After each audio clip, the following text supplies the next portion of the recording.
Shalom. First and foremost, I want to give all praises, honor, and glory to Yahweh, Bahasham Yahushai, Bahasham Rucha Kodash. Double honors to the elders and the apostles of Great Millstone, and peace and blessings to the elect. And today we're going to go into the book of Jeremiah, the 33rd chapter, restoration promised, in which the Lord comes to Jeremiah, and basically the Lord confirms, right, as he's done in past times by the prophets of old, the mercies, right, and the glory and the blessings and the restoration that he's going to bestow upon Israel yet again. Okay, and this would be fulfilled in the kingdom of heaven. All right. So this is Jeremiah chapter 33, verse 1. Moreover, the word of the Lord Yahweh came on to Jeremiah the second time, while he was yet shut up in the court of the prison, saying, so while he was still in the prison court, the Lord came to him and said, thus saith the Lord Yahweh, the maker thereof, which here is referring to like the creator of all, right? The creator of the earth and everything. The Lord that formed it to establish it, the Lord Yahweh is his name. Call unto me, and I will answer thee, and shew thee great and mighty things which thou knowest not. So the Lord is like, ask me, and I'll show you things that you had no idea. I'll show you some mysteries that you have no clue of. For thus saith the Lord Yahweh, the God of Israel, concerning the houses of this city, and concerning the houses of the kings of Judah, which are thrown down by the mounts and by the sword, the mounts being like the siege rams and the weapons of the Chaldeans. So concerning this city and these houses that are destroyed, they come to fight with the Chaldeans, right? Talking about the armies of Israel trying to defend themselves and fight against the Chaldeans. But it is to fill them with the dead bodies of men, meaning it's hopeless because they're just going to end up as, they're just going to die. They're not going to win against the Chaldeans, whom I have slain in mine anger and in my fury, right? Meaning that the Lord was going to be against Israel to cause them to be slain at the hand of the Chaldeans. And for all whose wickedness I have hid my face from this city, right? So because of their wickedness, I have hid my face from the city, and therefore they're going to suffer this fate. Behold, I will bring it health and cure. So continuing the Lord's thought, saying concerning this city and these people that are about to be dead corpse, or dead corpse, wow, they're about to be dead bodies. I'm still, right, nevertheless, going to bring it health and cure, right? And I will cure them and will reveal unto them the abundance of peace and truth. And what's that going to look like? Well, no longer are we going to be captive under other nations. No longer are we going to be a habitation riddled with iniquity, right? With idolatry, with adultery. All of that is going to be a thing of naught. That's going to be a part of that health and cure, along with the beautification, the glory, the immortality, and the abundance of blessings. All right, that's the revelation of peace and truth that the Lord is going to bring upon Israel. And I will cause the captivity of Judah and the captivity of Israel to return. And whenever you see that, that is a key indicator that this would be in the latter days, because that is when this would be fulfilled, right? The deliverance of both southern and northern kingdom from captivity, and will build them as at the first. I believe it mentions even in Amos about the Lord rebuilding the tabernacles of David as in the days of old. That's going to be the elect, the remnant of Judah and Israel being built together as it was before, one nation. And I will cleanse them from all their iniquity, whereby they have sinned against me. So the Lord is going to purge us of that to where it'll no longer be a stain upon us. And I will pardon all their iniquities, whereby they have sinned, and whereby they have transgressed against me. And once again, this is going to apply first and foremost to the elect, because through Yahushai, this is possible. All right, and the elect are the ones that would believe upon Yahushai to gain this first and foremost, and then through their offspring, the rest of the nation would gain it. And it shall be to me a name of joy, a praise, and an honor before all nations of the earth. Right, Israel, that is, would be to the Lord like a joy or an honor right, before all nations of the earth. It's like when you have like a son or a child that accomplishes something really, really great, and like just their name alone is a beautiful thing to you because it brings you honor, right? It says, "Which shall hear all the good that I do unto them, and they shall fear and tremble for all the goodness." So these nations in the kingdom, they're gonna tremble with awe, right, at the goodness and for all the prosperity that I procure onto it. So all the joy, the blessings that the Lord is gonna give Israel, these nations are gonna tremble with amazement at that, to see like how can a people be so beloved of God. Thus saith the Lord Yahweh, again there shall be heard in this place which ye say shall be desolate, without a man and without beast, even in the cities of Judah and in the streets of Jerusalem that are desolate, without man and without inhabitant and without beast. So this very same place, right, that that you say it's going to be desolate, which, right, once again, rightfully so, because I did tell you to say that.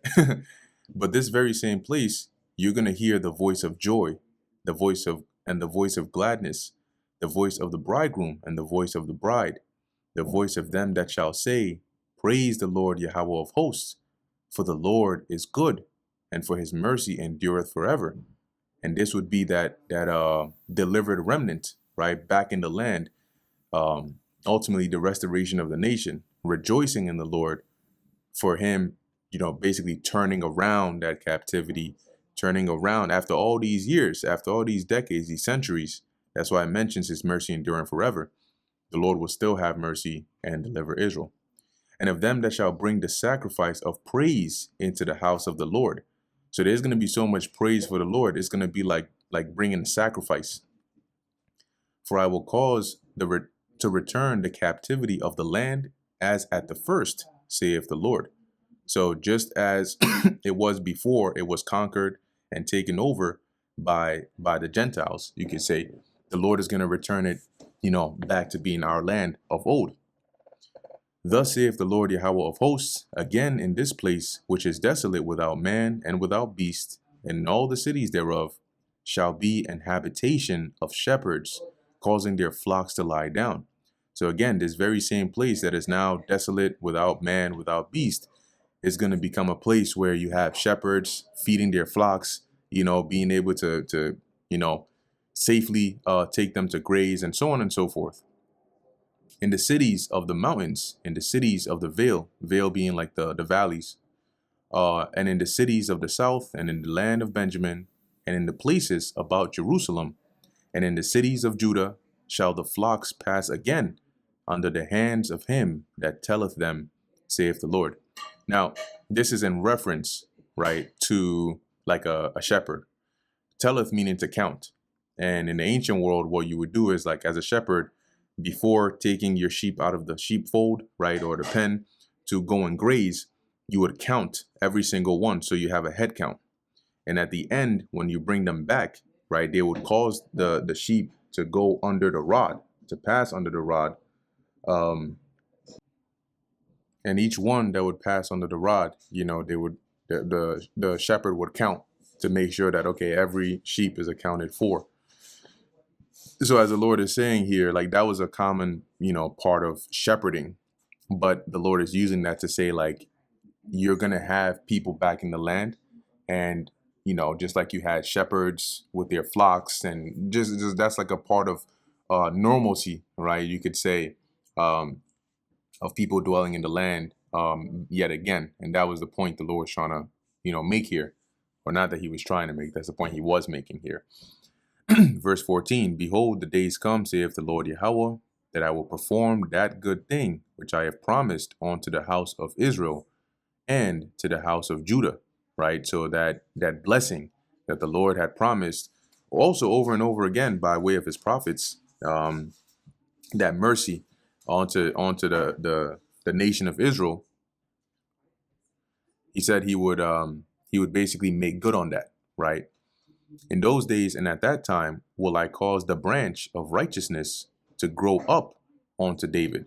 And that branch of righteousness was is Yahushua, right? The Messiah, he's likened onto a branch, meaning he would be a descendant of David. He would come from the line of David, and he shall execute judgment and righteousness in the land, right? And that's why, there are precepts that go into it, how he will be the Prince of Peace, right? And during his reign, there would be, equity, fairness, all of those. He would establish righteousness. So that's concerning the Messiah, Yahushai.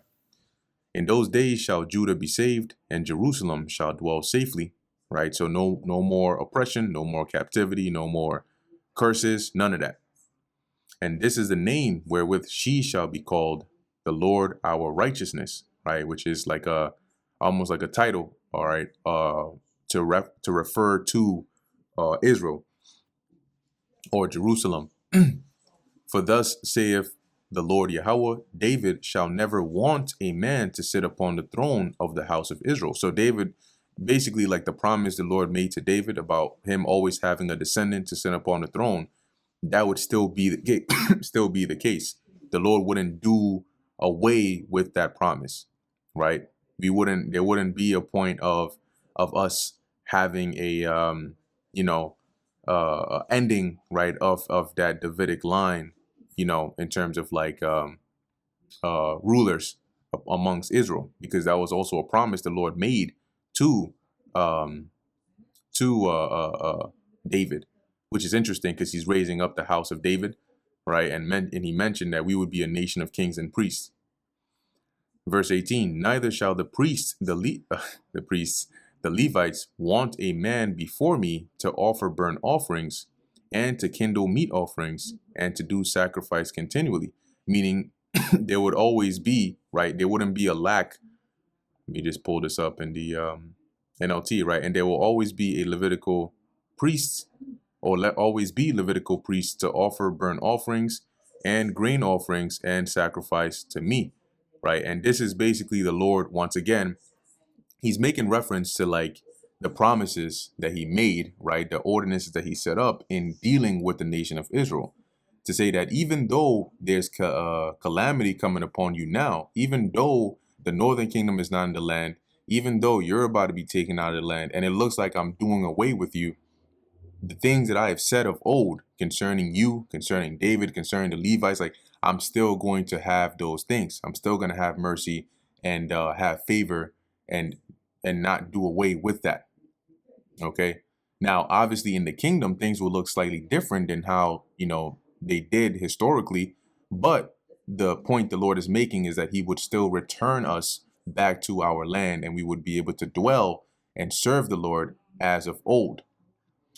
Verse 19, and the word of the Lord Yahweh came unto Jeremiah, saying, thus saith the Lord Yahweh, if ye can break my covenant of the day and my covenant of the night. And what he means by the covenant of the day and the covenant of the night is the laws of day and night, right? The fact that day and night is something that happens. You can't stop that, right? You can't stop the sun from coming up, and you can't stop the sun from going down. If you can stop that, as it says, and that there should not be day and night in their season, then may also my covenant be broken with David my servant, that he should not have a son to reign upon his throne, and with the Levites, the priests, my ministers. See, so now you might say, well, wait, I thought, because of the Babylonians doing this, there would be no more kings upon the throne of Judah. But if you notice, the Lord preserved the line of David. Okay. And so when he says here, right, that he should not have a son to reign upon his throne, the Lord didn't abolish the line of David, because it's from that same line Yahushai came. He may have, put an end to us being able to rule and us being in captivity. He basically had us in captivity, but he never ended that Davidic dynastic line, even till this very day. All right. It says, and with the Levites, the priests, my ministers, as the host of heaven cannot be numbered, neither the sand of the sea measured, so will I multiply the seed of David, my servant, and the Levites that minister unto me. So the Lord is reassuring Jeremiah that, hey, regardless of what's going on right now, just keep in mind that I'm going to remain loyal and faithful to the mercy that I have promised onto this people. Moreover, the word of the Lord Yahweh came to Jeremiah, saying, Considerest thou not what this people have spoken, saying, the two families which the Lord Yahweh hath chosen, i.e., Israel and Judah, he hath even cast them off. Thus they have despised my people, that they should be no more a nation before them. Now I'm going to read this in the NLT, which once again makes it a bit, in the modern English, it's a bit easier to perceive the way it's being said. Have you noticed what people are saying? The Lord Yahweh chose Judah and Israel and then abandoned them. They are sneering and saying that Israel is not worthy to be counted as a nation. See, thus saith the Lord, if my covenant be not with day and night, and if I have not appointed the ordinances of heaven and earth. So if the ordinance, right, of day and night, of the sun rising and the sun setting, of the darkness coming and the dawn and the dusk and all those things, if those cease to exist, right, then will I cast away the seed of Jacob. That's when the Lord is saying that I'm going to do away with Israel and David my servant, so that I will not take any of his seed to be rulers over the seed of Abraham, Isaac, and Jacob. For I will cause their captivity to return and have mercy on them. And this also goes to show you why the Lord had Yahushua, the Messiah, come from the line of David, because he is the inheritor ultimately of the kingdom. He would sit on the highest throne, right under the Most High. But in doing that, the Lord still adheres to his promise to David of having his seed be rulers over the seed of Abraham, Isaac, and Jacob, i.e. being kings of Israel. For I will cause their captivity to return, meaning the Lord will deliver us from captivity and have mercy on them, right? And have mercy on us. All right. And this is ultimately, once again, going to be the final captivity that he will deliver us from and bestow these mercies upon us. All right. And that brings us to the end of the book of Jeremiah, the 33rd chapter. Lord willing, this is edifying to the elect. In closing, I want to give all praises, honor, and glory to Yahweh, Bahasham, Yahushai, Bahasham, Recha, Kodash. And until next time, Shalom.